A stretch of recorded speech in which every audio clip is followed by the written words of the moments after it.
Olá, seja bem-vindo mais uma vez a este curso de autoconhecimento.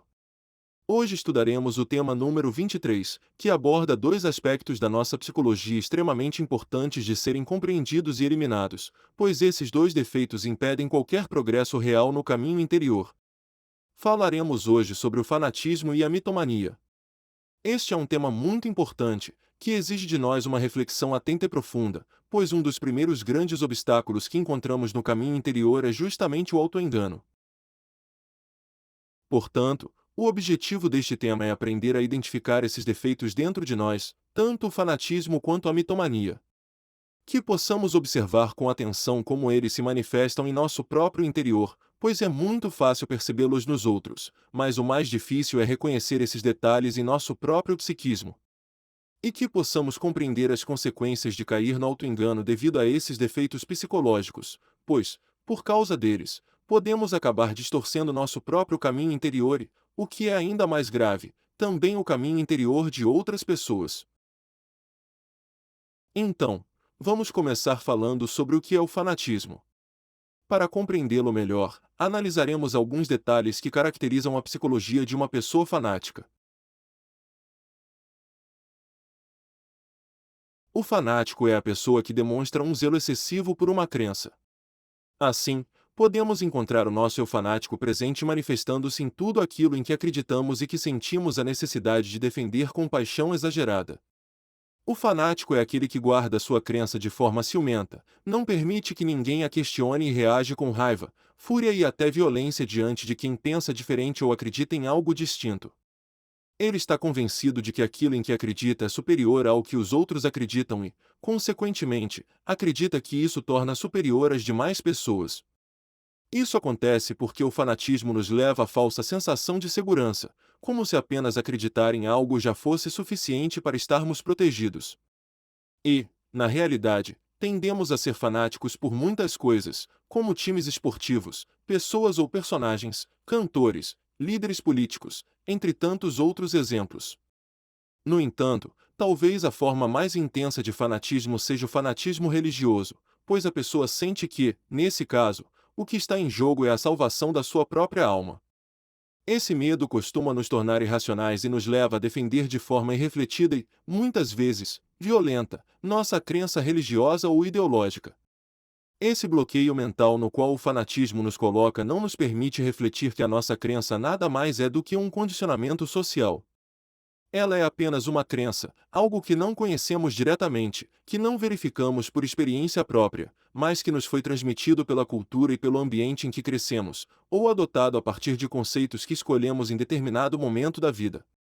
E, muito provavelmente, se tivéssemos nascido em outra parte do mundo, teríamos crenças completamente diferentes e as defenderíamos com a mesma intensidade.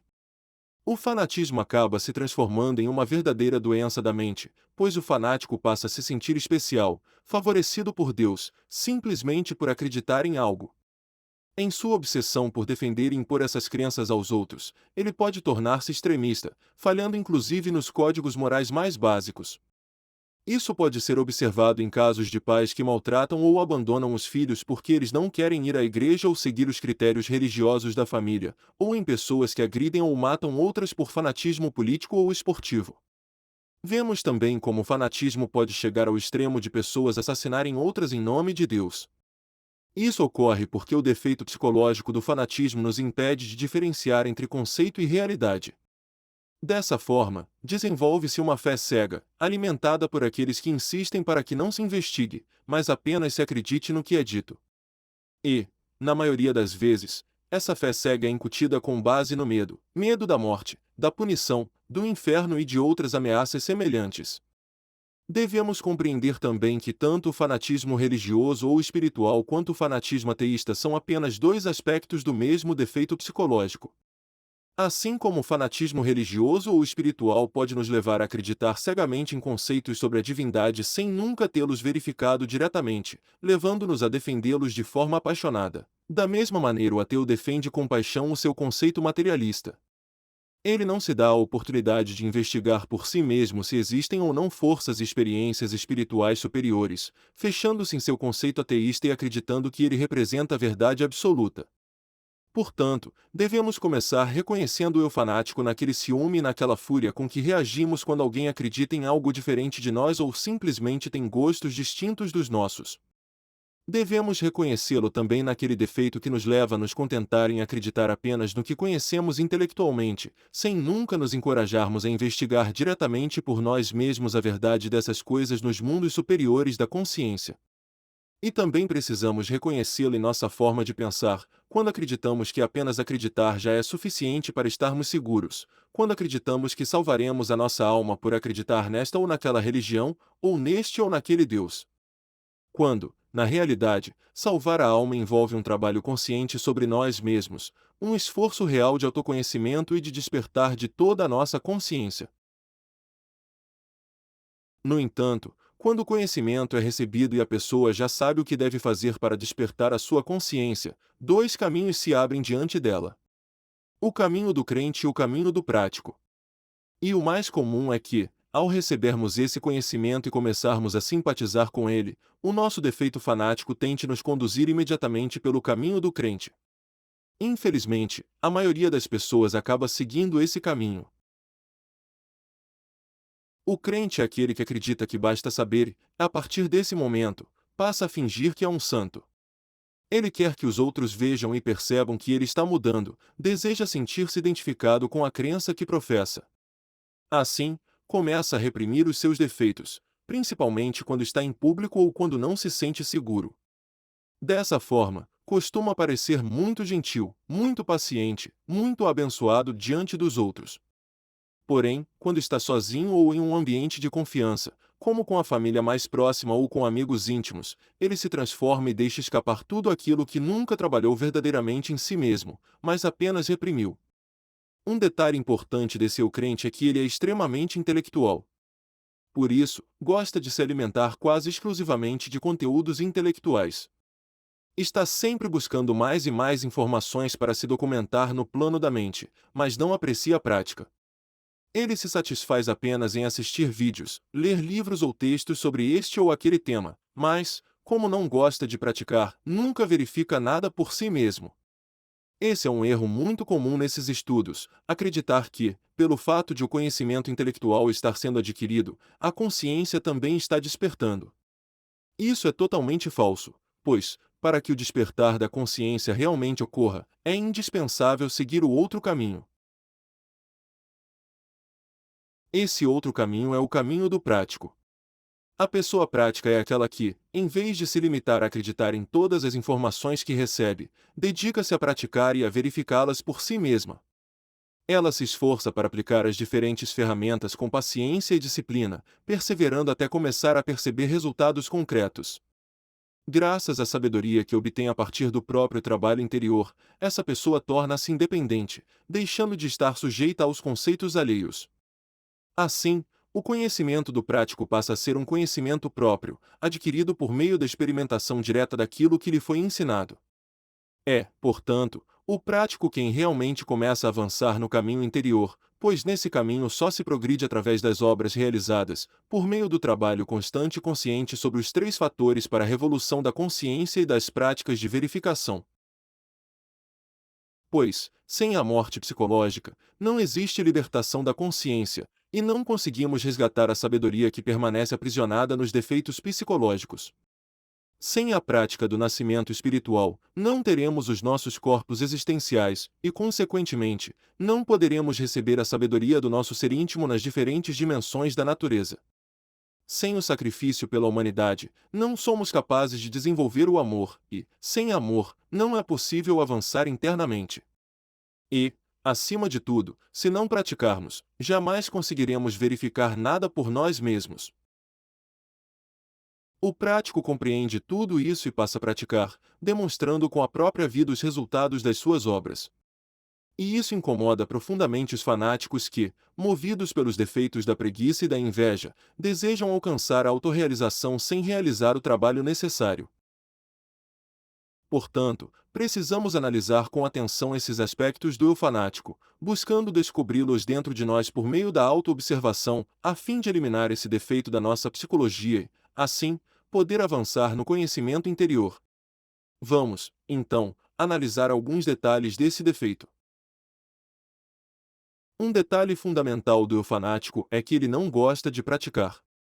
Ele gosta de ouvir sobre os temas, mas não se atreve a colocá-los em prática, ou, quando tenta, desanima diante da primeira dificuldade ou fracasso. Por isso, os fanáticos não possuem um conhecimento próprio, limitam-se a repetir aquilo que ouviram outras pessoas dizerem. Dessa forma, acabam sempre precisando de um líder em quem acreditar. O fanático torna-se dependente, não desenvolve a própria autonomia nem a própria força interior, e tende a assumir uma postura submissa, ficando psicologicamente atrelado a esse líder. Além disso, costuma ser muito intelectual, acredita que sabe mais do que os outros, e aí surgem claramente os detalhes de orgulho e sentimento de superioridade. Devemos refletir também sobre o fato de que os fanáticos são sempre seguidores de pessoas. Por isso, estão constantemente à procura de alguém que pareça sábio ou avançado, alguém a quem possam seguir para se sentirem seguros. Eles querem sempre ter um mestre externo para guiá-los, mas não buscam a orientação do seu verdadeiro mestre, que é o próprio ser interior. Dedicam-se a imitar os outros, a viver das experiências alheias, e estão sempre afirmando coisas que não sabem, mas que apenas ouviram de terceiros. Falam sobre experiências que não viveram e que não compreendem. Além disso, os fanáticos são invejosos. Por isso, não gostam de quem quer mostrar trabalho e resultados, pois a inveja os leva a se comparar constantemente, e eles odeiam se sentir inferiores. Quando alguém tenta praticar, eles procuram desencorajá-lo para tirar-lhe as forças. Começam, então, a chamar os outros de fanáticos, buscam defeitos em tudo que os outros fazem, mas eles mesmos não fazem nada. Além disso, são preguiçosos. Acreditam que o caminho interior é algo extremamente fácil, quase automático, como se tudo pudesse acontecer sem esforço algum. Contentam-se em falar sobre o conhecimento, mas, por preguiça, não o praticam nem o verificam. Assim, falam sobre morte psicológica, mas não morrem. Falam sobre o nascimento espiritual, mas não praticam o suprassexo, nem se esforçam para alcançar a castidade. Mesmo podendo se sacrificar mais pela humanidade, não o fazem, pois estão satisfeitos com o pouco que realizam. Ensinam aos outros como praticar, mas, por preguiça, eles mesmos não praticam. Um detalhe muito importante a observar nesse defeito fanático, e que todos nós carregamos dentro de nós, é aquilo que se chama de falso sentimento do eu. Esse falso sentimento nos faz acreditar que estamos muito bem, por isso mesmo, impede qualquer progresso real. Ele não nos permite ver que ainda temos vivos todos os defeitos psicológicos, que ainda não os eliminamos, que é a prática que faz o mestre e que ainda não criamos os corpos existenciais do ser. Não nos deixa perceber que, para despertar e elevar a Kundalini, precisamos deixar de ser traidores disfarçados de ovelhas mansas, reconhecer que o trabalho ainda está por ser feito, e compreender que o pior erro é acreditar e sentir-se bom. Devemos observar com muita atenção esse falso sentimento de não ter defeitos, pois ele se torna um obstáculo terrível para que possamos realmente avançar em nosso trabalho interior. Outro aspecto do fanatismo é a tirania. Ao defender a nossa fé e a nossa suposta verdade, sentimos-nos justificados em subjugar os outros, acreditando que o fazemos para o bem deles. Quando o fanático se vê em uma posição de poder, geralmente procura assustar as pessoas, ou fazê-las sentir-se culpadas, a fim de submetê-las à sua crença. Esse eu gosta de discutir com quem não compartilha das suas ideias e sempre tenta impor suas crenças aos outros. Podemos observar esse eu em nós mesmos quando tentamos forçar amigos, parceiros ou filhos a aceitarem aquilo em que acreditamos. O fanático sempre acredita que está melhor do que os outros e tende a enxergá-los como condenados simplesmente porque não aceitam o mesmo conhecimento. Outro detalhe importante do fanatismo é o misticismo. Assim, o eu fanático sempre tentará transformar o conhecimento em uma religião, acrescentando-lhe formas religiosas, pois o fanático gosta de rituais. Ele se apega às formas externas, às roupas, às posturas, às cerimônias, acreditando que isso é o que realmente importa no trabalho interior. E passa a considerar como negativo tudo aquilo que não se encaixa nos seus próprios critérios místicos. Concluindo, o fanatismo acaba nos enterrando, tornando-nos inúteis, forças medíocres, seres que não produzem nada de real. Por isso, é tão importante estudar e eliminar o eu fanático dentro de nós, se quisermos avançar de forma consciente e verdadeira em nosso caminho interior. Vejamos agora esse outro defeito psicológico que também nos conduz ao auto-engano, a mitomania. A mitomania é uma tendência bastante comum entre pessoas vinculadas a diferentes escolas de caráter metafísico. Indivíduos aparentemente simples, de um dia para o outro, após algumas experiências confusas ou alucinações, acabam se tornando mitomanos. Às vezes, a pessoa conta uma mentira e a repete tantas vezes que chega um ponto em que já não sabe mais se aquilo realmente aconteceu ou não. É assim que o mitomaníaco se acostuma a mentir e passa a não ver a mentira como algo negativo. Ele mente para convencer os outros, e com o tempo, acaba enganando a si mesmo. Por isso, é fundamental que sejamos capazes de perceber as pequenas e grandes manifestações desse defeito dentro de nós e começar a trabalhá-las por meio da meditação reflexiva. Muitas vezes, as causas da mitomania estão ligadas a estados de inferioridade, nos quais a pessoa exagera, ou até acrescenta, fatos que nunca aconteceram às suas histórias, buscando impressionar, ser aceita ou admirada. Assim, inventam falsas experiências astrais ou supostas faculdades espirituais. Falam, por exemplo, de terem aberto o terceiro olho, de terem entrado em contato com anjos ou extraterrestres, entre outras coisas. Porém, tudo isso não passa de invenção, criada apenas para impressionar. Mas o que o mitomaníaco realmente está buscando? Ele busca surpreender muitos incautos que, de fato, ficam impressionados com suas histórias e acabam tornando-se seus seguidores. O mitômano geralmente alimenta sonhos impossíveis e sofre de delírios de grandeza. Em sua mente, ele fantasia ser alguém especial, importante, iluminado ou transcendido, e acaba acreditando nessas fantasias, chegando a se apresentar como a reencarnação deste ou daquele mestre, herói lendário ou personagem fabuloso. O problema desse defeito é que ele não apenas distorce completamente nosso próprio caminho interior, mas também nos leva a prejudicar o caminho espiritual de muitas outras pessoas. Portanto, é fundamental que observemos e identifiquemos dentro de nós os diferentes aspectos do defeito mitômano, para então podermos eliminá-los. Alguns desses detalhes que podemos mencionar são, por exemplo, a ilusão de grandeza, que surge quando sentimos a necessidade de nos considerarmos superiores aos outros ou especiais, e acreditamos que precisamos impressionar as pessoas para que pensem que somos diferentes ou melhores. Nesse mesmo sentido, devemos observar a mentira, tudo aquilo que retiramos ou acrescentamos às nossas histórias com o objetivo de torná-las mais interessantes ou impressionantes. Observemos também a necessidade de ter seguidores. Uma pessoa que realmente está despertando a sua consciência ensina os outros a buscarem, e seguirem, o próprio ser interior, e não uma figura externa. O mitômano, ao contrário, cria dependência, manipulando as pessoas e fazendo-as acreditar que precisam dele. Ele profetiza coisas absurdas. Assusta as pessoas para torná-las mais inseguras, e assim, mais dependentes. Critica e fala mal dos outros para desacreditá-los. E costuma rotular os demais como magos negros. É muito importante observar quais desses detalhes estão presentes em nossa própria psicologia e, a partir daí, aprofundar ainda mais a reflexão interior. Pois, como vimos, esse defeito não nos permitirá avançar no processo de despertar da consciência. Algo interessante para refletirmos aqui é como os mitomanos são criados. Geralmente, o mitômano surge por meio da personificação, pois esse defeito acaba se transformando em uma verdadeira doença da mente. A pessoa passa a acreditar que é este ou aquele ser elevado e começa a agir como se realmente o fosse.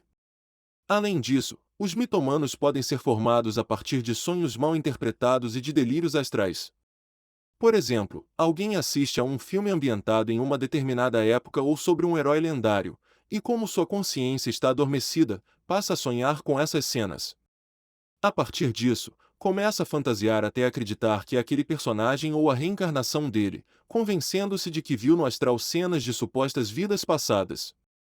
Não é estranho, portanto, que qualquer agregado psíquico possa assumir, no plano astral, uma forma cristificada para ditar falsos oráculos. Qualquer uma dessas entidades, que em conjunto formam o que chamamos de ego, pode, se quiser, assumir a aparência de um Mahatma ou de um guru.